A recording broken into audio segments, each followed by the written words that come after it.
Roughly 1 year ago, I decided to go all in and commit to collecting physical media, games, movies, and TV shows specifically. Now, this was for basically all the reasons you typically hear about. I want to quit streaming services, save a little bit of money, and physical media means I have ownership over the things that I buy for once. And almost 1 year to the day of when I fully commit to collecting physical media, do we get this story here about PlayStation deleting tons of content that people supposedly bought and paid for. I'm going to get into that in a minute though. Today, the purpose of this video is to talk about the things I wish I knew when I got into this. If you've been thinking about collecting physical media, maybe because of stories like this, I want to just give it to you straight, the good and the bad. Before I do though, what exactly happened? What are we getting into here? So everyone who, I assume everybody who bought something on the PlayStation Store and is being affected by this got this note. Maybe if you haven't bought anything, they still sent it. I don't know. This thing was floating around everywhere the other day. Basically, it says, as of September 1st, 2026, due to our content licensing agreements, you will no longer be able to watch any of the previously purchased Studio Canal content, and the content will be removed from your video library. So you buy this thing, it says purchased. It didn't say you're renting it or anything like that. You bought it. It is in your library on your PlayStation, and they are pulling the plug on that because their licensing deal with Studio Canal is about to expire. I'm tempted to accuse Sony of theft here, but the problem is they're not really breaking the law. I think they should be breaking the law, but they're not, because when you buy this stuff, you are basically agreeing that you are purchasing a license to watch the content whenever you want, just like they purchased a license to distribute the content in this way. I've already seen people make this analogy, but I'll make it as well because this is the first thought that I had. If I buy a thing, a movie, a book, whatever it is, so if I go to Barnes & Noble and pick this up and put it on my shelf, and I return home to find that it's missing and a note was left behind by Barnes & Noble saying, hey, sorry about the door. We broke into your house and we took that back because that's actually ours. We didn't have the right to sell that to you in the first place, actually. We're not giving you a refund. We hope you'll shop here again. If that happened, one, no, I wouldn't shop there again. And two, I would want to report a crime that had been committed. But the thing is, when I bought this from Barnes & Noble, I signed an agreement that it's not actually mine to have forever. And that is why physical media is getting so popular again. Ironically, actually, it was Sony that even got this into my head in the first place where this could happen. I purchased a digital thing and it disappears. This was reported in 2023. PlayStation is erasing 1,300 seasons of Discovery shows from content libraries, customer libraries. So this is a thing they've done in the past, and it was the first time I had seen an actual case where a digital thing you bought indeed was not yours. And it was stuff like this that made me go, maybe I should get back into like buying DVDs and Blu-rays because I used to do it. Maybe I should get back into it. And as time went on, I decided finally that it's time to do that, and that's why last year I started committing to it. So how poetic that it was Sony, once again, up to their old antics of pulling stuff out of people's libraries that they supposedly bought and paid for. Anyway, that's just the catalyst for what we're talking about today. How's it going 1 year later, you might ask, collecting physical media after all this time? Well, lesson number one, it's kind of expensive. So real quick, just a word from our sponsor. I have a sinus headache. So I figured this is a good time to talk about today's sponsor, Manta Sleep. They recently sent me their Manta Cool Sleep Mask, and it's pretty good timing because I literally do have a sinus headache, and this is kind of like getting paid to not have one. If I could, I would do the rest of this segment like this because it feels so nice, but let me show you how it works. So basically it has these two cooling eye cups, and they are detachable. So the way it works is you take these off, you throw them in a bag, and you put them in your freezer for about an hour. Then you just put them back on the mask and throw it on your face, lay yourself down for a bit of a nap, go to bed for the night, and you will very quickly notice the sinus relief you get from that. I've struggled with sinus issues basically my entire life, and usually they come around when I'm trying to go to bed, so I always lose sleep, and I am just not productive afterward. This thing's awesome though because it blocks out all the light, and due to the way these eye cups are designed, there's actually no pressure on my actual eyeballs. The mask is super comfortable, and I can put it on immediately when these come out of the freezer. It's cold, but it's not like freezing to the touch where you can't put it on your face. Speaking of putting it on your face, of course, their masks are fully adjustable, even for big heads like mine. If sinuses aren't really an issue for you though, Manta Sleep has a bunch of sleep-related products, including the Manta White Noise Machine, which they sent me as well. This thing's awesome. It has a bunch of different sounds. It comes with a wireless remote, and it drowns out all the awful creaking my house tends to do only at night while I'm trying to sleep.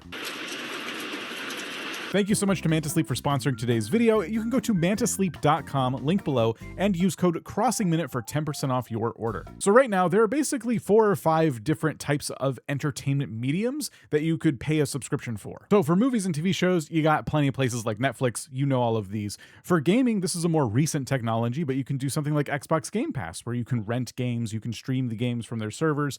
Music, we have places like Spotify, which I don't recommend, and then you have your ebooks and your audiobooks. That's why I say 4 or 5, it kind of depends, but there's different services for those as well. For me personally, I'm not a big book person, so what I needed to replace was TV and movies, video games, and music. For my purposes, I think I found some really solid solutions to this.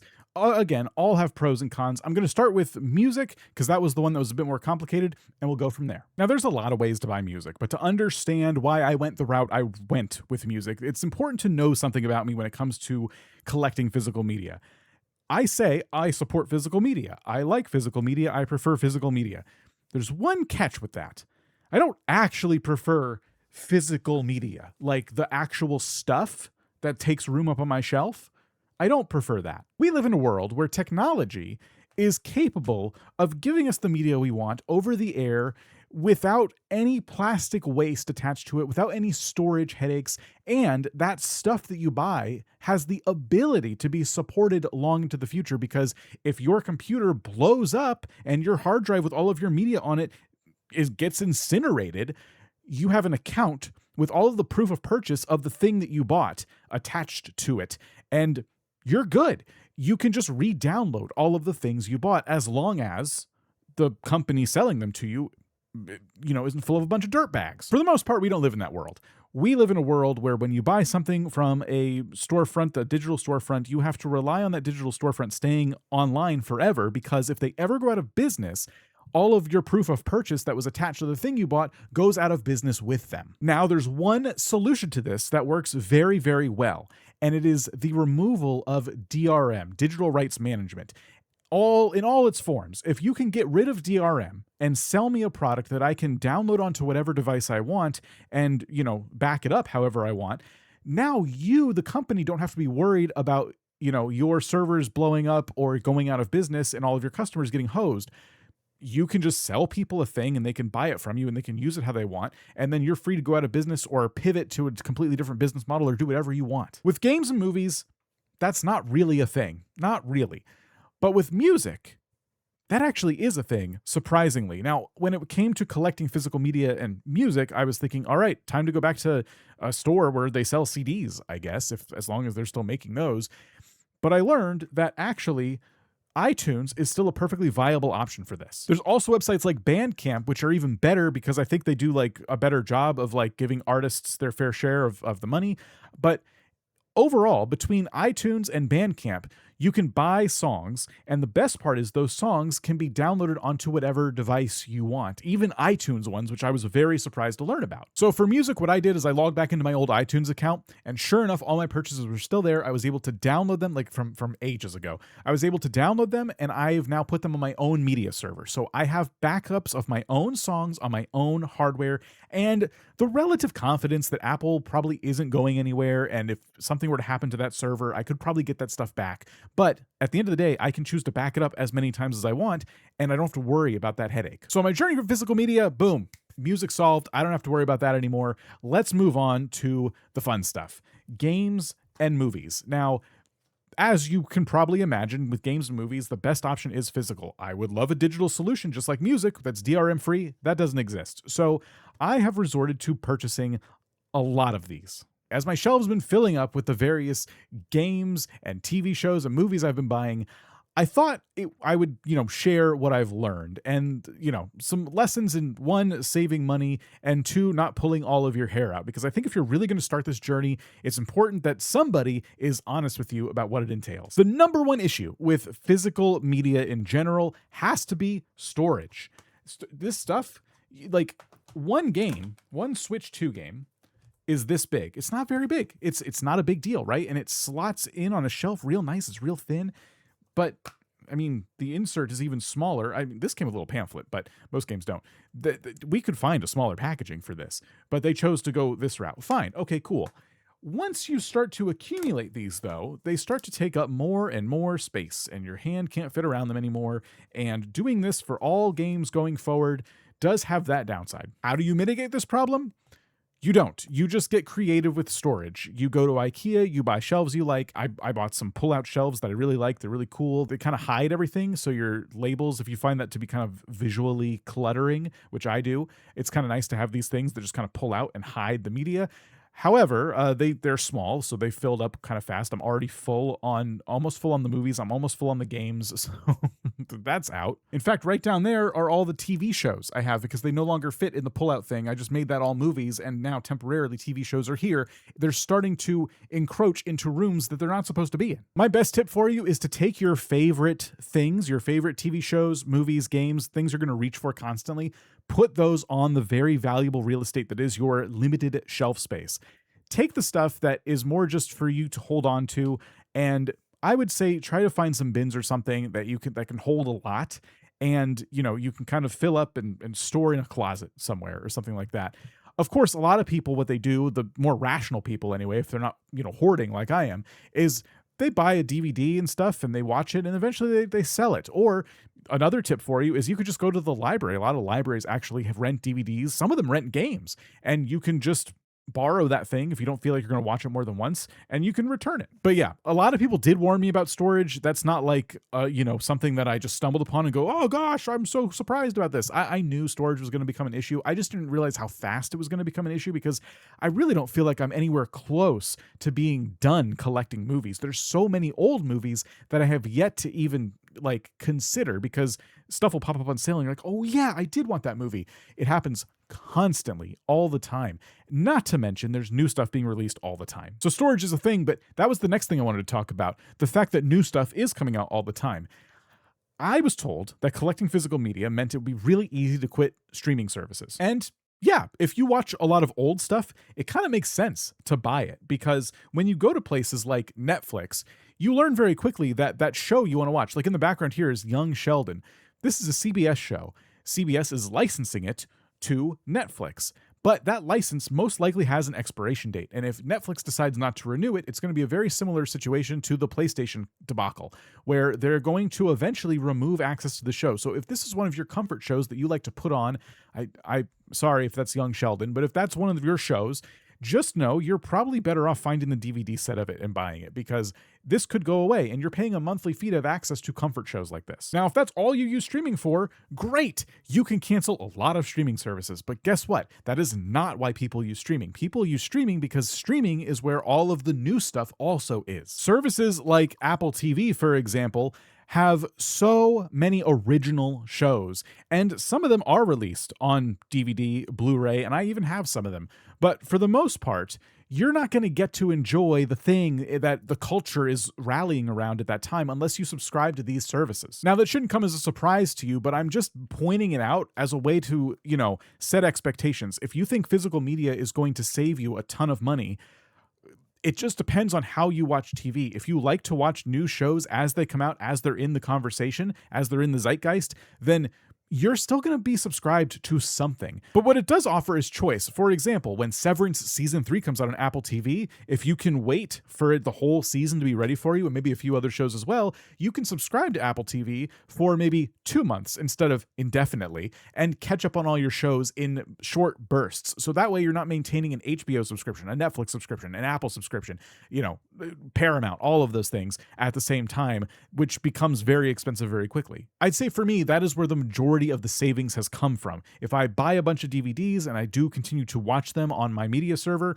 then I do eventually come out ahead. I do save money because I have managed to cancel some subscriptions. For example, I like having access to Doctor Who. I've talked about this in the past, and that was a show that's been moved around so much. And of course, there's different iterations of it that are in different places as well. So I've started to buy the DVDs, and I'm very happy because that's one I like to rewatch quite frequently. Having the DVDs, the Blu-rays of that show, meant I could cancel my HBO subscription, and that very quickly becomes a savings. Whatever those Blu-rays cost, they eventually pay for themselves because that was money I could have been spending on HBO, and I'm going to have the Blu-rays forever. I'm going to have to keep paying for HBO. But I consume media differently than you do. So everyone's going to have their different ways of how this saves them money or costs them too much money. It has to be worth it to you. For me, I've kind of found a balance. Anyway, I've alluded to this already in this video, but let's talk about the price of stuff like this. This is a pretty new movie. I even have the Galaxy version of this too. I haven't watched it yet, but I did buy it. I heard it wasn't very good. But I wanted to see it. It looked fun.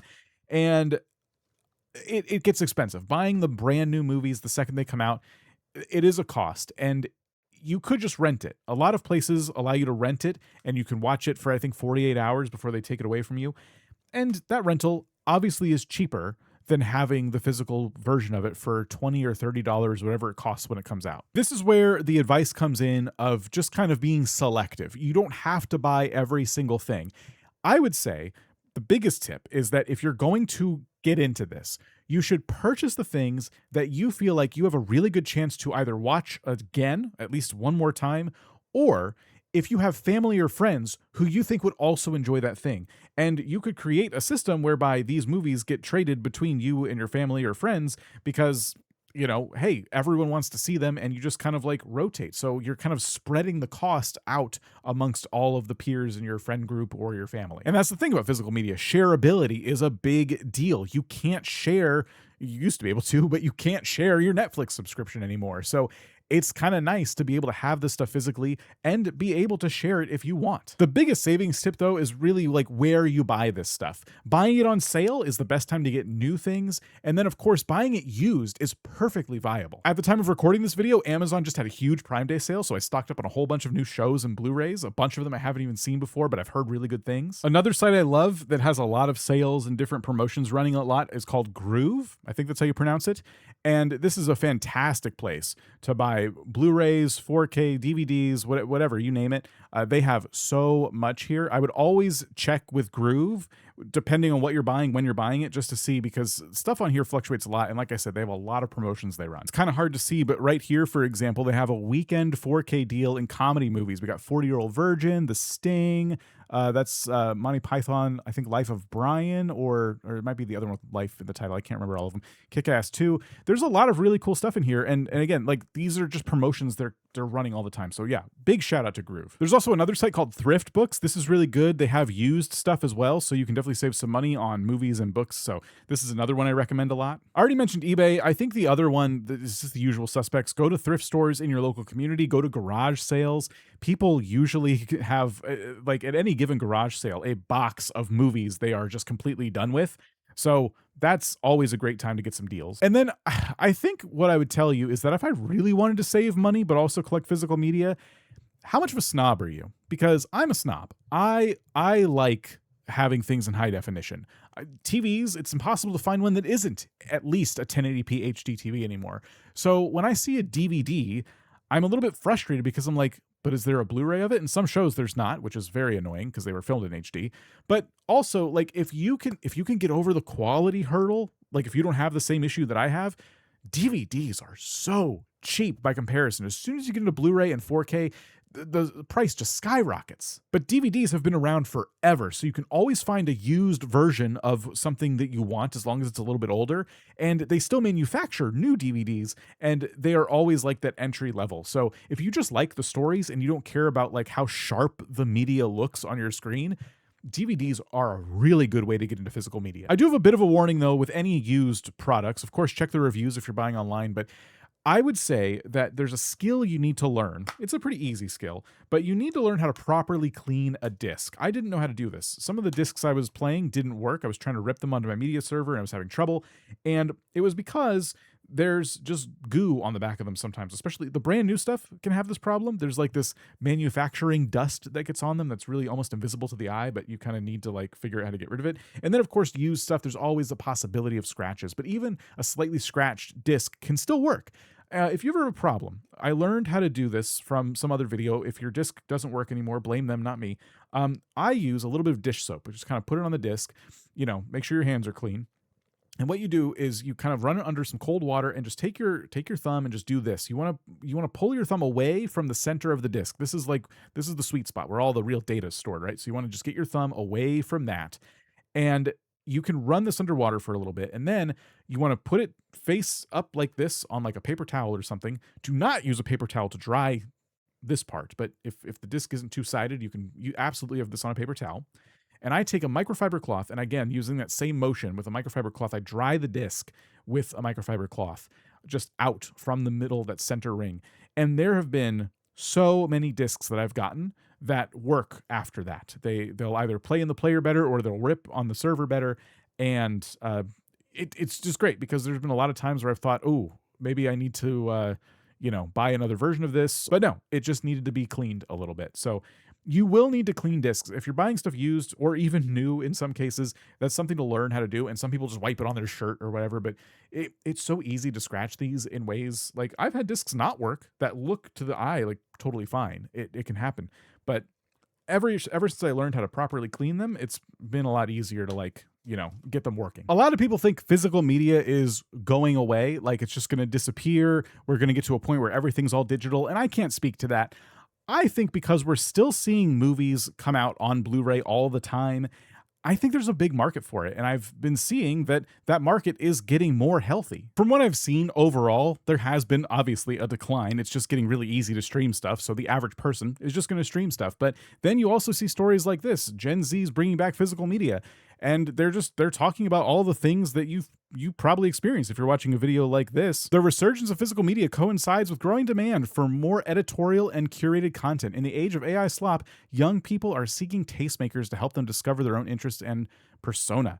It's just becoming also a no-brainer to buy certain things. Again, if you're not a quality snob, like I mentioned before, DVDs can be very, very affordable. People watch them for a while, and then they do sell them at garage sales for like $3 for a whole box of DVDs. It happens all the time. So when you take your budget that you're using for streaming and you decide, what if I stopped doing this for a few months and put all that money aside and then just bought the things that I really care about, you might find that you'll have money left over, because it can be very affordable depending on how you go about it. It's also just making a comeback because retro things tend to trend after a while. That's why people still collect vinyls to this day. I've never even touched a vinyl. I wouldn't even know what to do with a vinyl, but that's still an entire culture of people. So this exists. If they're still printing vinyls, I don't understand why we still wouldn't be making these long into the future. With physical media, it's super fun. That discovery phase that I'm getting into with like seeing a sale and kind of exploring other corners of it that I wouldn't normally look at